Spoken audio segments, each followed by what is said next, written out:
Buenas noches, Chacabuco, buenas noches, familia, buenas noches, iglesia, Impacto de Fe. Quiero saludar a las iglesias que nos acompañan, San Antonio de Areco, sus pastores, Luis y Silvina, abrazo grande para todos. San Andrés de Giles y sus pastores, Natividad y Carlos, Dios les bendiga.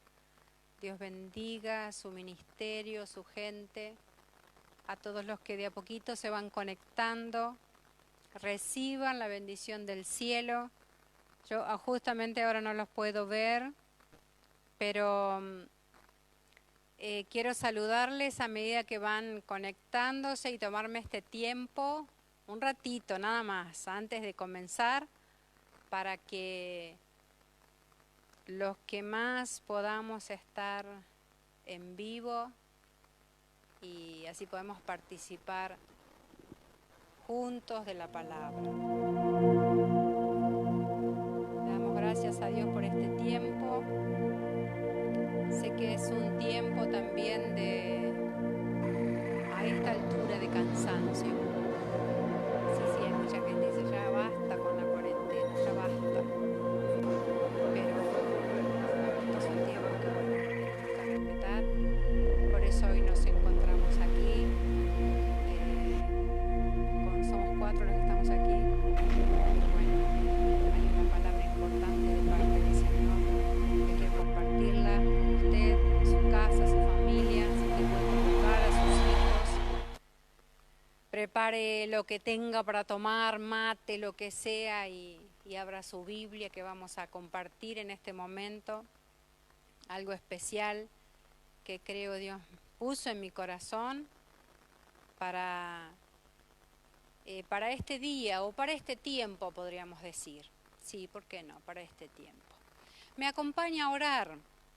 A ver, apenas son 23 minutos. Y sé que tendrá un poquito más de tiempo para aquellos que todavía no se han preparado. Por favor, si está en su casa, cierre sus ojos y vamos a orar. Y vamos a pedirle ayuda al Dios que nos sostiene en estos tiempos, al Dios que está sosteniendo a Argentina y también a la iglesia que usted es parte. Mire, recibo mensajitos y me dicen, ¿cómo extraño estar en la iglesia? ¿Cómo extraño congregarnos? ¿Cómo extraño abrazarnos? Y de verdad eso se extraña muchísimo. Y acá comenzamos a valorar lo importante que es congregarnos. Qué lindo que la pasábamos, qué lindo estar juntos cantándole al Señor. Pero hoy claramente estamos viviendo en otro tiempo y tenemos también que aprender a disfrutar. Esa es la verdadera inteligencia emocional. Acomodarnos según la situación en la que estemos. Así que si me acompaña a orar, por favor, si usted en su casa puede cerrar sus ojos. Vamos a orar porque reconocemos a Dios por sobre todas las cosas. Nuestro Dios, creador del universo, que todo lo sostiene con su mano. Y así lo creemos. Acompáñeme a orar, por favor. Padre Celestial, me uno en oración, Señor, con todos aquellos que están conectados en esta hora. Señor, me uno con mis hermanos para bendecir la iglesia, para bendecir las familias. Que tu palabra fluya, Señor, en este tiempo, como río de agua viva en nuestros corazones, y limpie las mentes, y limpie pensamientos, y quite todo temor, toda duda. Oro en el nombre de Jesús para que recibas la paz en tu hogar ahora, en el nombre de Jesucristo. La paz del cielo sobre tu vida, la paz del cielo sobre tus hijos. Se rompe toda división, toda pelea y escasez. Declare conmigo que si Dios está con nosotros, no hay quien se oponga. ¿Quién contra nosotros? Dice la Biblia. Así que en el nombre de Jesucristo decretamos esta palabra, créala, porque viene desde los cielos. El Señor la ha escrito hace miles de años para que usted se la aprenda y sepa esperar en esta promesa que el Señor nos hace. Amén. Amén. Vamos a leer, si usted me acompaña, Mateo 25. Es una parábola que, si mal no recuerdo, hace muy poquito el pastor Iván la estuvo compartiendo, pero quería darle otro énfasis acerca de esta parábola que la encontramos en Mateo 25. Vamos a leer a partir del 31. Y dice lo siguiente. Está hablando el Señor aquí de escatología, ya en el fin. Dice, cuando el Hijo del Hombre venga, si usted ve ahí, la palabra Hijo está en mayúscula, así que está hablando del mismo, del Señor Jesucristo. Cuando el Hijo del Hombre venga rodeado de esplendor y de todos sus ángeles, se sentará en su trono glorioso. Y la gente de todas las naciones se reunirá delante de él y él separará unos de otros, como el pastor separa las ovejas de las cabras. Pondrá las ovejas a su derecha y a las cabras a su izquierda. Bien, siempre he entendido esta parte, ahora la vamos a seguir leyendo, pero siempre he entendido esta parte de la Biblia, o he escuchado sermones, al menos yo, porque esta parábola encierra una profecía, o sea, que algo que va a suceder. Esto que está diciendo el Señor es algo inminente, va a suceder. No sabemos cuándo, pero va a suceder. Alerta de un juicio y a su vez una consecuencia por determinado comportamiento que tenemos los seres humanos. Dice, porque separará uno a la derecha y otros a la izquierda.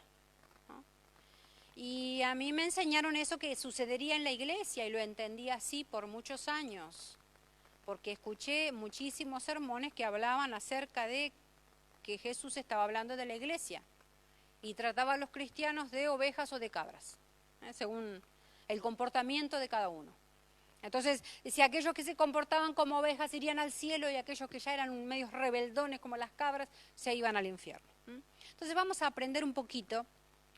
No es que yo esté intentando enseñarle, pero considero que hay otro énfasis que debemos darle a esta palabra, porque principalmente el Señor es Señor del cielo y de la tierra.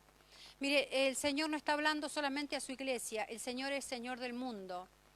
Y aparte dice una palabra especial, dice las naciones y no dice iglesias. Me acompaña, por favor, a interpretar correctamente esta parte de la Biblia. Vamos a entender un poquito qué significaba la derecha y la izquierda, ya que tiene un gran valor para los judíos, la mano derecha. Por eso el Señor puso este ejemplo, porque primero habló de juicio y después habló de una comparación que el pastor hacía, ¿no? Poner a su derecha y poner a su izquierda. Tenemos un montón de versículos que nos acompañan con esto, pero tomé solamente dos. Y en Génesis 48, a partir del 13, dice lo siguiente, habla de José, ¿lo recuerda la historia de José? Dice, y tomó José a ambos, ¿a quiénes? A sus hijos, a Efraín, a su derecha, y a la izquierda de Israel, o sea, de su padre, a Manasés, y a la derecha de Israel. A ver, creo que leí mal. Efraín a su derecha, o sea, a la izquierda de Israel, de su padre, y Manasés a su izquierda, a la derecha de Israel. Y los acercó a él. Entonces Israel extendió su mano derecha y la puso sobre la cabeza de Efraín, que era menor, y su mano izquierda sobre la cabeza de Manasés, es decir, que él cruzó sus manos para bendecir. Y el que bendecía con la mano derecha se debía bendecir al hijo primogénito, al mayor. Pero Israel o Jacob, como usted quiera llamarle, él cruza los brazos para bendecir con su mano derecha al hijo menor. Entonces José dice en el versículo 17, viendo José que su padre ponía la mano derecha sobre la cabeza de Efraín, le causó disgusto y asió, tomó la mano de su padre para cambiarla de la cabeza de Efraín a la cabeza de Manasés. Y su padre le reprende, dice, no, hijo, deja así, yo sé bien lo que hago. Así que Israel o Jacob bendice con su mano derecha al hijo menor de José. Tenía un valor especial la derecha, la mano derecha. La Biblia habla mucho de sendas rectas o sendas derechas también. En el Salmo 118 dice, voz de júbilo y de salvación hay en las moradas de los justos. Dice, la diestra del Señor hace proezas. La diestra del Señor está levantada en alto. La diestra del Señor hace proezas. Un canto de júbilo que están escritos en los salmos y hace referencia a la derecha, a la diestra del Señor. ¿Qué significa esto? En el ámbito en el que el Señor cuenta o da esta parábola y lo compara con el pastor que direcciona o dirige o aparta unos a la derecha y otros a la izquierda. Entonces, en los tiempos antiguos, cuando se escribía o se esculpía en tablas, el cincel era tomado por la mano de más fuerza, que es para el 90% del mundo, la derecha. Muchos son zurdos, pero la mayoría usamos la derecha. Así que la masa estaba en la derecha del que escribía y el cincel en la izquierda. Entonces la escritura era de derecha a izquierda hasta el día de hoy. Los judíos escriben de derecha a izquierda. Nosotros escribimos de izquierda a derecha. Así que escribir de esa manera, de derecha a izquierda, fue una regla general del judaísmo. Y claramente le damos prioridad a la mano derecha. Claro, porque dicen los que saben, yo no me he dado cuenta, que lo primero que hacemos es lavar la mano derecha o ponernos el zapato derecho. Y bueno, claramente cuando saludamos, la mano derecha en el saludo. Entonces, las enseñanzas judías dicen que la mano derecha o la derecha significa en su lenguaje gesed, que es la amabilidad, y la izquierda significa la severidad. Así que siempre se elige, o más bien eligen los judíos, y le dan prioridad a la derecha, a la amabilidad. Según la neurología, el 90% de los habitantes del mundo usamos la mano derecha. Y es una preferencia donde hay más fuerza. Aún los que escriben con la zurda ni siquiera son tan fuertes como aquel que utiliza la mano derecha. Porque hubo algo que hicieron los científicos para comprobar que esto era así. Y la explicación que se le da a esto es que la elección de la mano está directamente relacionada con la especialización hemisférica del habla. ¿Sí? Cuando nosotros hablamos utilizamos las manos, claramente están relacionados. Entonces esa relación es la que los judíos tenían tan fuerte en su mente y en su cultura y en sus tradiciones. Entonces el Señor en esa palabra habla también de naciones, como ya se lo repetí, naciones, no dice congregación de iglesia, como aquellos que se portan como ovejas y aquellos que se comportan como cabras, dice naciones. El juicio de las naciones, el Hijo del Hombre se sentará en su trono glorioso a juzgar a las naciones. Y hay un concepto que seguramente usted ya lo sabe, pero quiero enseñarlo un poquitito más, si usted me permite. La noción de derecha e izquierda conlleva implícita una oposición en política. Claro, en 1789, en el comienzo de la Revolución Francesa, esto comenzó a determinarse, porque en los juzgados se sentaban unos a la derecha y otros a la izquierda. Los que se sentaban a la derecha eran las personas que querían valores de autoridad, identidad nacional, orden, seguridad, tradición y conservadurismo.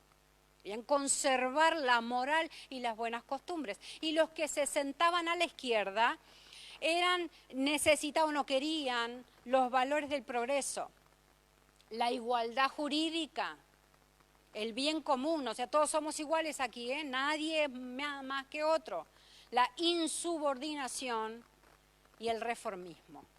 A partir de eso, que se sentaban unos a derecha y otros a la izquierda, en ese tiempo se difundió mundialmente se podría decir, esta orden, ¿no? En política estoy hablando.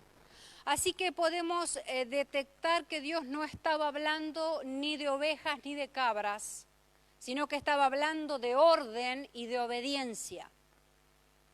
Pero da esa comparación del pastor con las ovejas y las cabras. En realidad, la gran confusión fue haber comparado al cristiano dentro de la iglesia como una oveja o con cabras.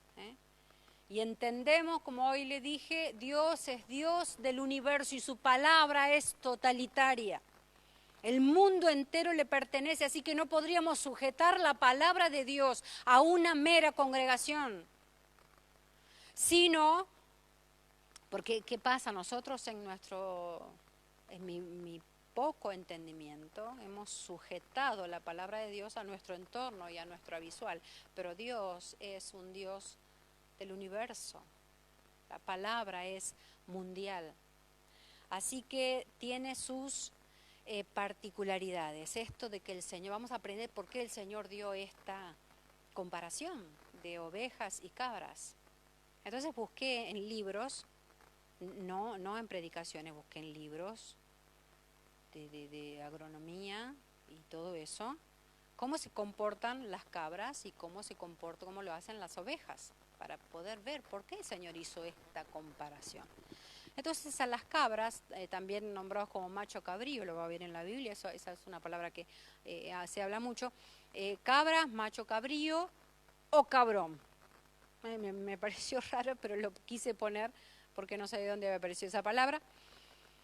Y dice que las cabras buscan las alturas, hay cabras monteses, viven en las alturas, no necesitan absolutamente de nadie, hasta pueden escalar prácticamente en una pendiente vertical.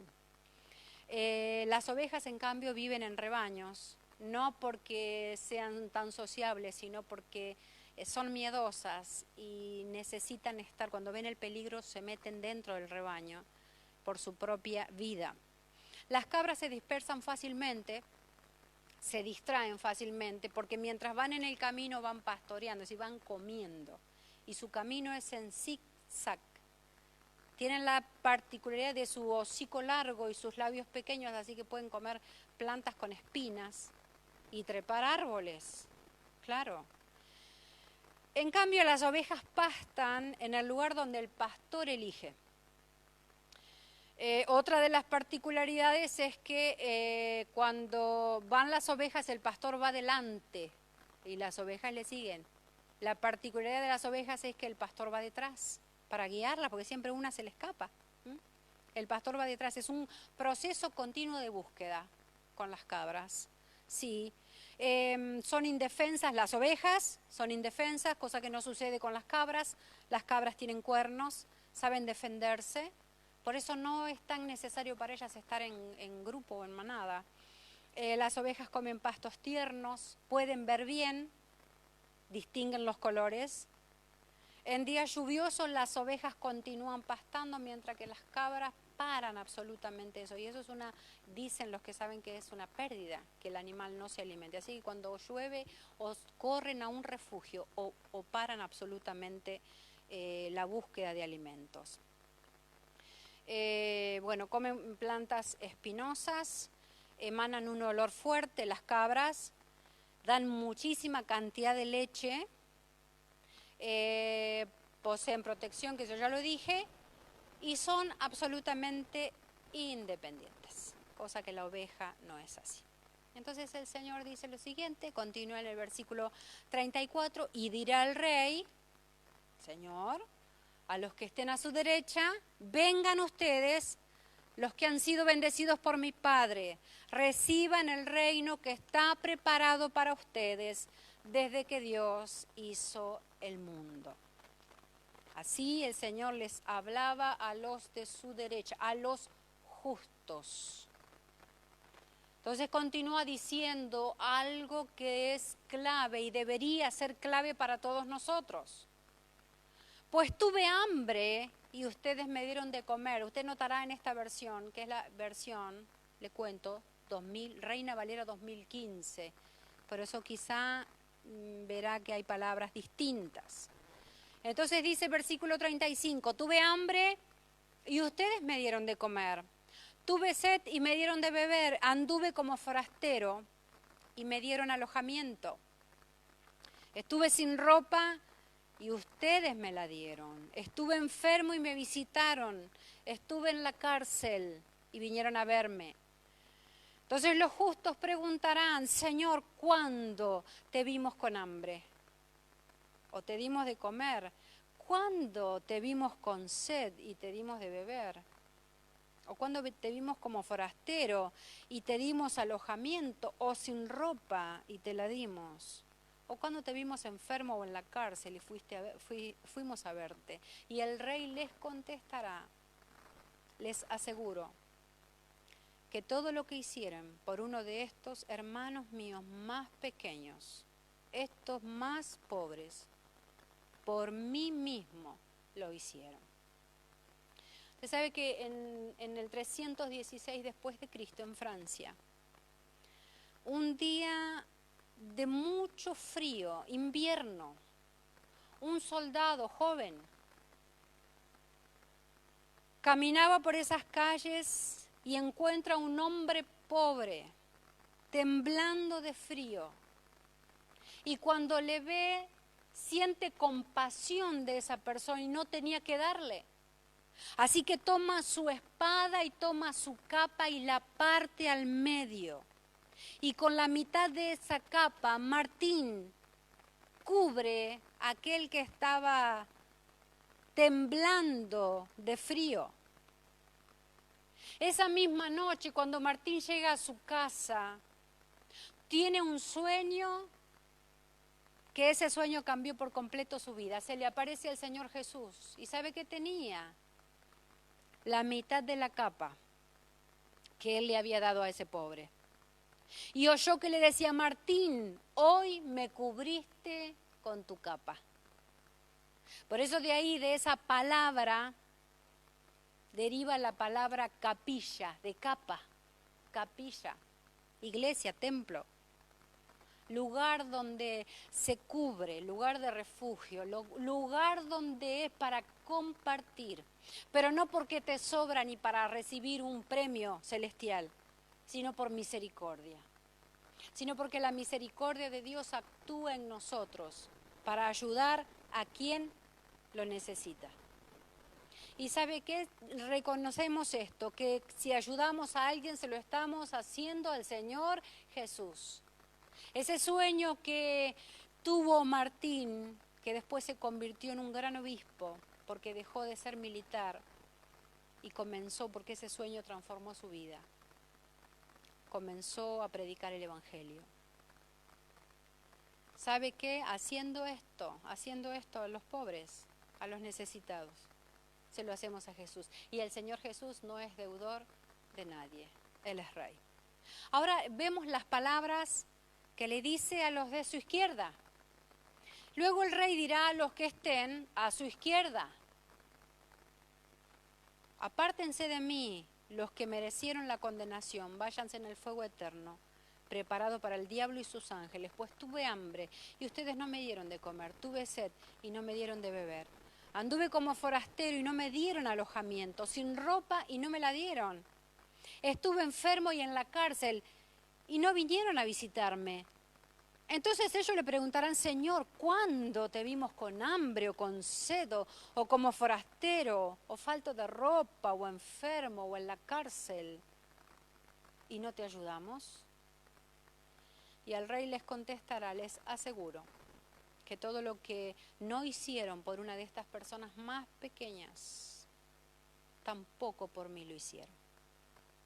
Esos irán al castigo eterno y los justos a la vida eterna. Esta versión que he leído es la versión Dios habla hoy. Preciosa versión, se puede entender perfecto.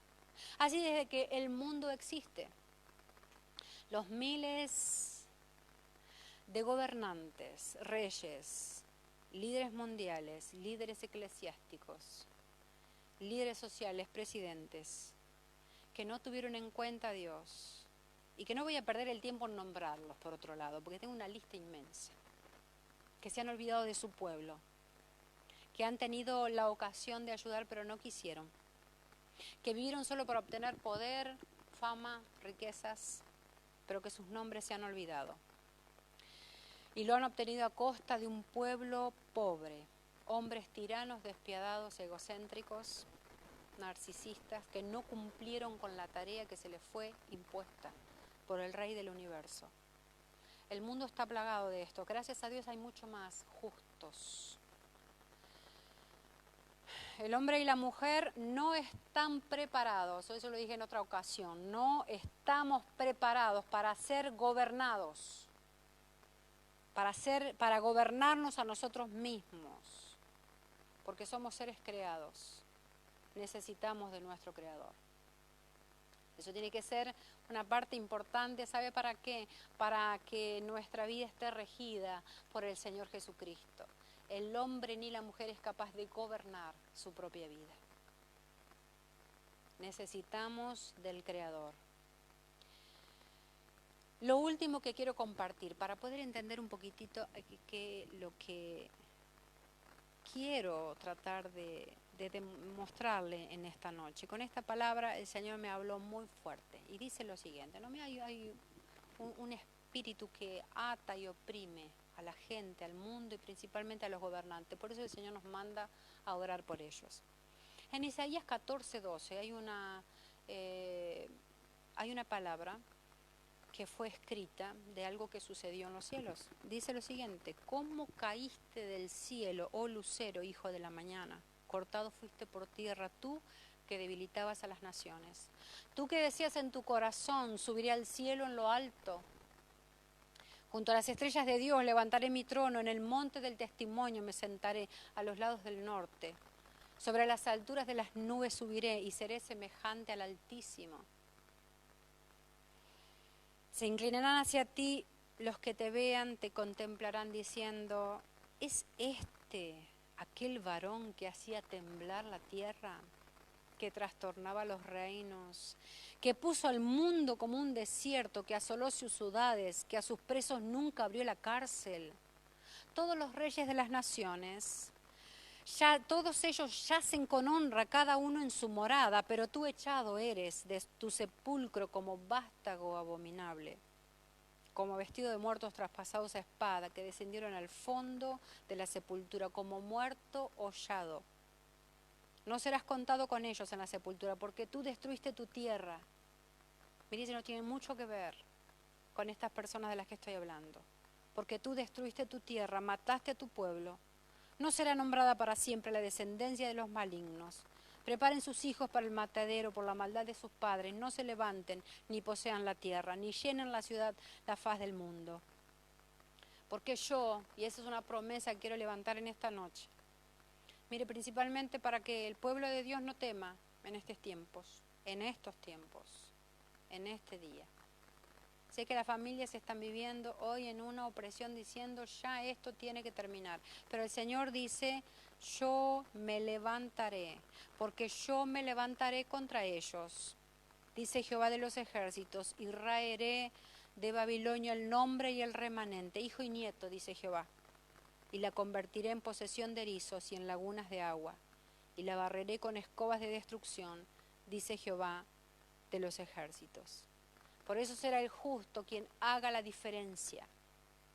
En este tiempo, los justos, los hijos de Dios, los hijos de luz, aquellos que el Señor dijo: ustedes son la sal de esta tierra, la sal del mundo que preserva al mundo de la pudrición. Ustedes son. El que teme a Dios hará la diferencia. Partirá su capa y dará refugio. El David decía: El rey David decía, bendeciré al Señor que me aconseja, aún en las noches corrige mi conciencia. Al Señor he puesto delante de mí, como el pastor, delante de mí, porque está a mi mano derecha, no seré conmovido. Amén. Usted puede encontrar eso en Salmo 16. Lea la Biblia, busque, créale a Dios de que Él quiere lo mejor para su pueblo y que todo lo que acontezca en el mundo está en su mano, que Él sigue gobernando, que Él sigue reinando, que Él sigue teniendo el dominio del mundo entero. No hay nada que pase en la tierra sin que Él lo sepa. El Señor sigue en control de todas las cosas. Ponga su vida, ponga su familia, sus hijos bajo la cobertura del Altísimo. Ore en esta noche y pídale al Señor, Señor, yo quiero que tú seas mi Dios. No quiero vivir bajo presión ni bajo el mando de este dominio espiritual que quiere verme muerto. Hoy, mire, es tiempo que el Señor nos dice, es necesario que los justos se levanten. Y esta es la mejor oportunidad que Dios nos está dando. Reciba la bendición del cielo. Recibe el abrazo del Padre. ¿Tiene ahí alguien cerca? Por favor, abrácelo. Y reciba la bendición del cielo, la bendición del Padre que le ama, que todo está en su mano, que hay un juicio para los que se oponen a la palabra de Dios. Y hay recompensa para aquellos que andan en orden y en obediencia. Que Dios le bendiga. Amén.